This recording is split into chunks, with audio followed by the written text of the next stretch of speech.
사도행전 24장 21절로 27절의 말씀 우리 한 절씩 교독하겠습니다. 제가 먼저 21절 말씀 봉독합니다. 오직 내가 그들 가운데 서서 외치기를 내가 죽은 자의 부활에 대하여 오늘 너희 앞에 신문을 받는다고 한 이 한 소리만 있을 따름이니이다 하니 벨릭스가 이 도에 관한 것을 더 자세히 아는 고로 연기하여 이르되 천부장 루시아가 내려오거든 너희 일을 처결하리라 하고 백부장에게 명하여 바울을 지키되 자유를 주고 그의 친구들이 그를 돌보아 주는 것을 금하지 말라 하니라. 수일 후에 벨릭스가 그 안에 유대 여자 두르실라와 함께 와서 바울을 불러 그리스도 예수 믿는 도를 듣거늘 바울이 의와 절제와 장차오는 심판을 강론하니 벨릭스가 두려워하여 대답하되 지금은 가라 내가 틈이 있으면 너를 부르리라 하고 동시에 또 바울에게서 돈을 받을까 바라는 거로 더 자주 불러 같이 이야기하더라. 함께 읽습니다. 이태가 지난 후 부르기도 베스도가 벨릭스의 성을 이어받으니 벨릭스가 유대인의 마음을 얻고자 하여 바울을 구류하여 주니라. 아멘. 본문 말씀을 가지고 지금을 놓치면 다음은 없다라는 제목으로 말씀을 함께 나누겠습니다.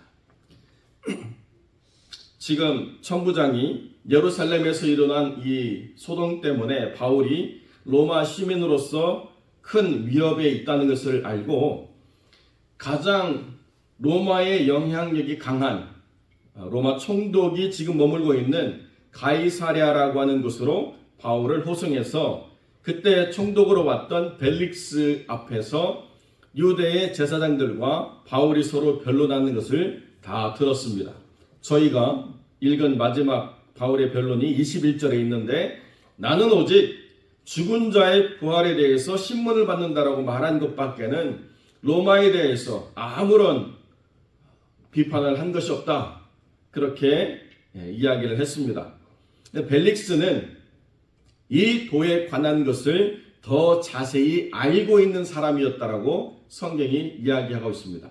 왜 그런가? 그의 아내가 두루실라라고 하는 여자였기 때문에 유대의 전통과 관습 그리고 진행되어지고 있는 이 상황에 대해서 많은 정보를 들을 수가 있었고 그렇기 때문에 유대의 총독으로서 이 모든 일들을 잘 다스리는 데 있어서 큰 유익을 받았던 그런 상황 가운데 있기 때문에 어떻게 진행되고 있는 상황인지를 잘 알 수 있었습니다. 그런데 어떻게 행동을 하느냐? 바울에게 자유를 주고 또 바울의 친구들이 와서 바울을 돌봐주는 것을 금하지 않도록 배려를 해줌과 동시에 바울에게서 돈을 받을까 바라는 거로 자꾸 만나서 이야기는 했지만 2년이라고 하는 세월이 지날 동안 바울에 대한 결론을 내리지 않았어요. 천부장이 오면 여기에 대해서 일을 처결할 것이라고 이야기하면서 2년 동안 계속 시간을 끄는 겁니다.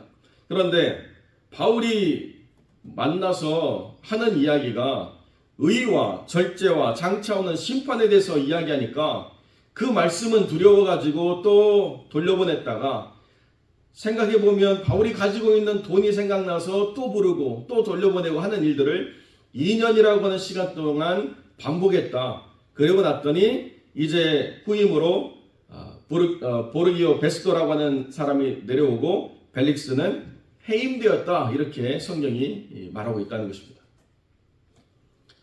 이 벨릭스의 아내 두루실라라고 하는 여자는 원래 어떤 왕자와 약혼이 되어 있는데요. 이 두루실라가 그 왕자에게 유대교로 개종하고 할례를 받으라 이렇게 요청을 합니다. 그런데 그 왕자가 그것을 거부하니까 파혼을 해버렸어요. 그리고 다른 나라의 왕과 결혼을 했는데 그 왕과 결혼 생활을 유지하다가 벨릭스라고 하는 사람이 오니까요. 그 벨릭스라고 하는 사람과 재혼을 했어요. 파혼을 하고 또 신앙이 있는 것 같은데 정치적인 야망이 더 컸던 그런 여인이었던 것 같습니다. 그래서 벨릭스의 마음을 얻어가지고 벨릭스의 아내가 돼서 지금 유대 총독의 영화를 누리고 있는 것이죠.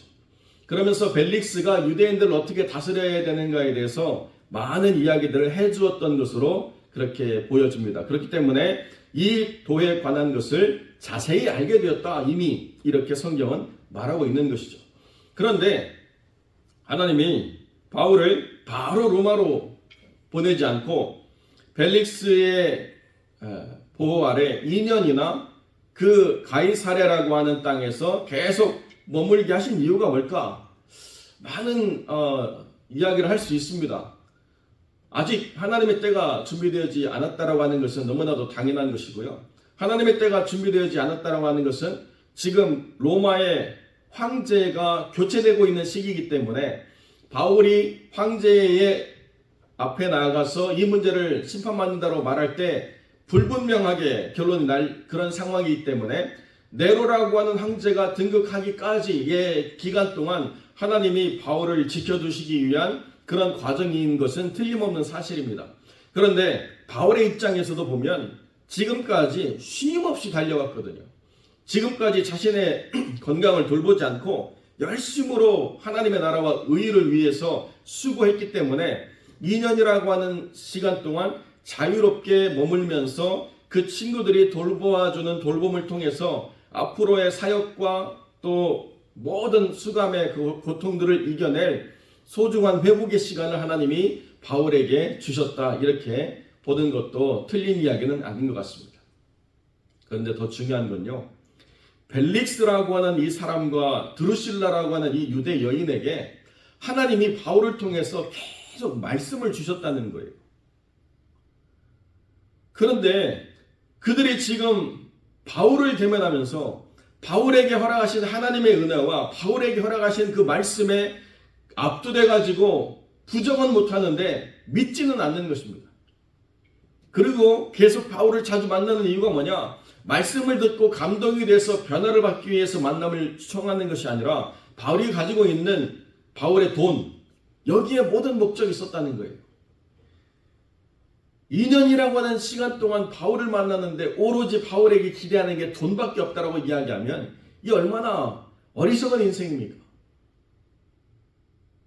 바울이요, 자기의 이 구류라고 하는 이 상황이 부당하다고 옳지 않다고 빨리 풀어달라고 이야기를 안 하는 거예요. 만나면 나 좀 빨리 내보내주세요. 그러면 돈으로 이렇게 딜을 할 수 있는데 그런 이야기는 일절 없습니다. 오직 의와 그 다음에 절제와 또 장차 오는 심판에 대해서만 계속 이야기하는 것입니다. 돈을 가지고 이렇게 거래를 해야 되는 상황을 만들어야 되는데요. 바울은 자기의 상황에 대한 요구는 일도 없고 오직 하나님의 공의와 삶에 대한 절제와 장차 오는 심판을 어떻게 피할 것인가에 대해서 계속 벨릭스와 드루실라의 마음을 두드리고 있다는 것입니다. 그런데 그 소중한 시간을 벨릭스라고 하는 이 어리석은 사람과 그 아내가 그냥 헛되이 보냈다는 거예요. 돈밖에는 다를 게 없어서. 여러분, 그리고 난 다음에 어떤 일이 일어났느냐? 성경은 말하지 않지만 다른 역사의 기록들을 보면 이 가이사랴가 원래 헤롯이라고 하는 사람이 지은 업적이거든요. 어마어마한 업적입니다. 가이사가 황제잖아요. 시저, 가이사랴, 황제의 땅, 황제의 한국 이렇게 이름을 붙였기 때문에 황제에게 바쳐진 업적이지만 사실은 헤롯이라고 하는 이 유대 혼혈이 만들어낸 가장 큰 업적으로 자랑을 삼기 때문에 이 땅에는 그런 로마의 전통 아래 있는 사람들이 모여들기를 좋아하고 또 유대의 영향력 있는 사람들이 모여들기를 좋아해서 두 사람 간에 바울 이전에는 조화롭게 이렇게 지냈던 부분이 있지만 바울 때문에라도 갈등이 더 심해지고 충돌이 깊어져서 심한 소유 사태가 일어났습니다. 그때 벨릭스가 유대인들을 학살하고 유대인들의 재산을 파괴하는 그런 일들을 잔혹하게 벌였어요. 그래서 로마에 항거하지 못하도록, 로마의 권위에 도전하지 못하도록 강력하게 폭동을 진압했습니다. 그런데 자기만 유대 여자하고 결혼한 게 아니고요. 네로도 자기의 몸종이 유대 여자였는데 그 몸종을 황후로 삼았고 그 황후에 있는 여자가 가이사랴에 일어난 일에 대해서 탄원을 해가지고요. 벨릭스가 로마로 송환이 됩니다. 너 그만해. 이리 와 해가지고 원래는 더 큰 형을 받아야 되는데 총독에서 박탈되는 것으로 삶이 끝났다. 결국에는 이렇게 권력을 사모하고 권력 중심의 삶을 살기 위해서 더 높은 곳으로 가려고 돈이 있어야지 더 높은 곳으로 가니까 뇌물을 주려고 계속 돈을 바울에게 요구했던 이 삶은 이렇게 2년 만에 끝나버리고 말았다. 더 이상 권력을 추구할 수 없는 그런 인생으로 살다가 죽게 되었다라고 성경이 이야기하고 있습니다. 마지막에는 그 화산 폭발의 때에 벨릭스와 그 아내 드루실라는 화산을 피하지 못하고 죽음을 당한 것으로 역사적인 기록이 말하고 있죠. 이 삶의 이 불쌍한 선택이 여러분 얼마나 안타깝습니까? 하나님이 2년이라는 세월을 하나님의 때를 예비하시면서 바울에게도 은혜를 베풀어 주셨지만 벨릭스라고 하는 이 사람과 드루실라에게 복음을 다른 누구도 아닌 신약 성경을 전달하는 저자인 바울을 통해서 계속 들려주는데요. 이런 소중한 이 시간을 헛되이 보내버리고 바울을 통해서 하나님의 나라와 그 하나님의 심판의 때를 준비하는 삶을 믿음 안에서 깨닫고 변화되는 그런 삶이 아니라 헛되게 자기의 욕망과 헛되게 자기의 목적을 위해서 바울을 이용하려고 하는 그 어리석은 선택만 하다가 결국에는 그 삶이 다가올 심판을 피하지 못하는 삶으로 끝나게 되었다. 로마 황제 앞에서도 그 심판을 피하지 못했고 그 화산의 폭발로 인한 그 도시의 멸망이라고 하는 심판에서도 피하지 못한 채 죽어버렸다는 것입니다. 우리에게 주어진 삶의 시간들이 벨릭스처럼 끝나서는 되어지지 않는다는 거죠. 하나님이 우리에게 허락하신 삶의 시간, 이 소중한 시간은 하나님의 공의와 그 장차 다가올 심판을 깨닫고 하나님 안에서 절제하는 삶, 영혼이 잘됨과 같이 범사가 잘되고 강건한 삶의 원리로 모든 것을 회복하는 삶으로 우리의 삶이 바꾸고 변화되기 위해서 사용되어지는 소중한 시간이 이루어져야 된다는 것입니다. 언제 하나님이 우리를 이 땅 가운데서 하나님의 나라로 이끌어 올리실지 우리가 알 수 없기 때문에 우리가 천국에 분명한 소망이 있고 구원의 확신이 있다고 한다면 그 천국의 소망과 구원의 확신을 가지고 지금이라고 하는 이 시간이 하나님 앞에서 헛되이 사용되어지지 않도록 우리의 삶을 더 분명하고 온전하게 세워가야 되는 소중한 삶에 우리에게 허락되었다는 것입니다. 우리가 주님을 알았고 주님이 우리를 만나주셔서 하나님의 은혜로 이끄시는 삶의 순간부터 우리를 뒤흔드는 모든 삶의 영역은 오직 하나님의 나라와 다가올 심판을 준비하는데 이것이 유익이 되느냐 회방이 되느냐를 판단함으로 모든 것을 분별할 수가 있어야 된다는 것입니다. 알지만 행할 수 있는 힘은 어디서 오느냐? 우리가 장차 이 모든 것이 멸망받을 헛된 것이라는 것을 깨닫고 우리의 삶이 썩어질 것을 위한 것이 아니라 썩어지지 않을 것을 위해서 사용되어질 때 의미가 있다는 것을 깨달을 때 그때 이 소중한 지금이라고 하는 시간을 의미와 가치로 채워갈 수 있는 삶을 선택하게 된다는 것입니다.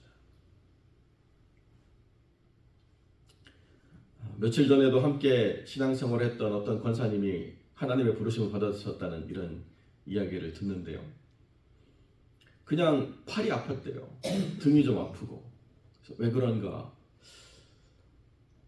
병원에 갔더니 암이라고 하는데요.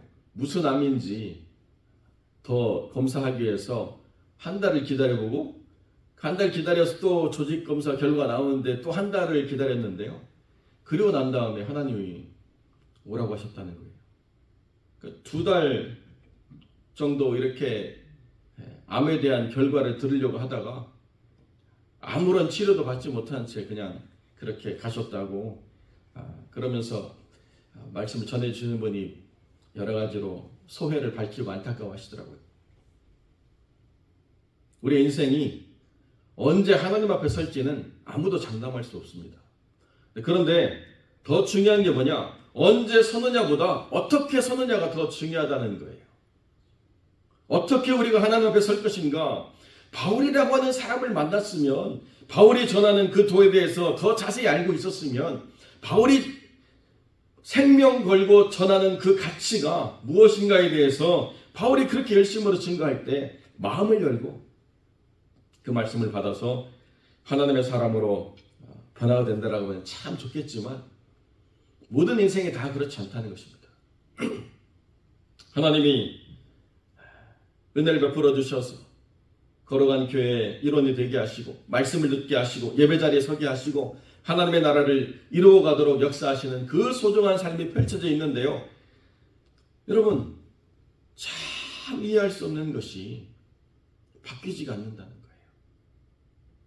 제가 캘리포니아에 있을 때 저희 집 근처에 한 교회가 있었는데요.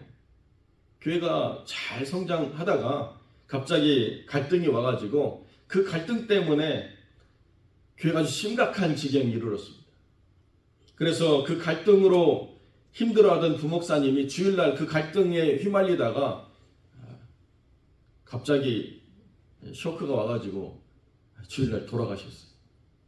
그리고 난 다음에 잠잠한가 싶었는데요.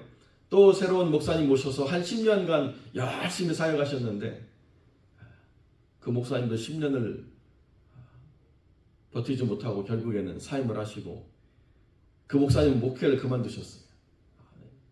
지긋지긋하다, 이 목회가. 정말 사람이 지긋지긋하다. 그래서 그분은 다른 일을 선택하셔서 그렇게 가셨습니다. 그래도 여전히 하나님 앞에서 스스로가 깨닫지 못한 채 건물이 있고 사람이 있고 재정이 있으면 우리는 아무런 문제가 없다고 말하는 모습밖에는 보이지 않는 안타까움이 있다는 거죠. 여러분, 사람이 있으면 교회입니까? 건물이 있으면 교회입니까? 돈이 있으면 교회입니까? 다 헛된 거거든요. 다가올 심판에 대해서 준비된 삶을 살지 않는 사람들이 모이는 곳을 하나님은 교회라고 보지 않는다는 거예요. 왜 그러면 하나님 우리에게 시간을 두시는가? 깨닫고 변화되고 새로워지도록 하나님이 무한한 인내로 참으시고 긍휼을 베푸시는 것밖에 없는데도 많은 영혼들이 여전히 어리석은 선택을 해나가고 여전히 어리석은 이야기를 해나간다는 것입니다. 많이 모이면 자기들이 엄청난 무언가를 갖고 있는 것처럼 착각하는 인생들이 된다는 거예요. 제가 그 한 2년의 시간 동안 여러 교회의 모습을 보면서 참 하나님의 마음을 더 많이 이해하게 되는 것 같아요. 여러분, 우리는 하나님의 공의와 장차 다가올 심판 앞에서 준비되는 영혼으로 하나님 앞에 서기 위해서 만났고 그 시간들을 세워가고 있습니다. 우리의 주어진 이 시간이 앞으로 어떻게 펼쳐질지 우리는 아무도 예측할 수가 없습니다. 그 삶의 시간 속에서 우리가 추구해야 될 유일한 한 가지는 우리 스스로의 영혼이 장차 임할 하나님의 그 심판 앞에서 공의 앞에서 하나님의 우리를 믿음으로 받아주시고 칭찬할 수 있는 삶으로 세워져 갈 수 있는가? 아니면 다른 뜻, 다른 목적, 다른 삶에 우리의 시간들을 허비하고 살다가 부끄럽게 주님을 만나는가? 그 순간의 선택이 있다는 것입니다. 바울을 만나도 그 말씀을 들어도 여전히 삶의 목적이 다른 곳에 있다고 한다면 그 소중한 기회를 잃어버린 채 회복할 수 없는 삶의 자리에 빠지는 영혼이 그때도 있었고 지금도 그렇게 살아가는 영혼들이 있다는 거죠. 사랑하는 성도 여러분, 다른 무언가를 볼 필요가 없습니다. 다른 어떤 것에 우리가 영향을 받을 이유가 없습니다. 하나님의 공의와 장차 임할 심판 앞에서 우리가 말씀 앞에 준비되어져 가고 있는가, 절제하며 살아가고 있는가, 그 뜻을 성취하며 살아가고 있는가라고 이야기한다면 굳이 바울이 우리에게 말씀을 들려주지 않아도 하나님의 살아계신 그 생명이 되신 예수 그리스도의 말씀이 우리의 삶에 주어져 있다고 한다면 그 말씀을 읽고 묵상하면서 그 하나님의 거룩하심 앞에, 그 하나님의 마지막 심판 앞에 우리의 영혼이 온전하게 설 수 있도록 우리 자신의 삶을 돌아보고 정결하게 하는 삶을 살아가는 이 한 가지에 우리의 집중하는 삶에 노력이 있어야 된다는 것. 이것만이 남아있다는 것입니다.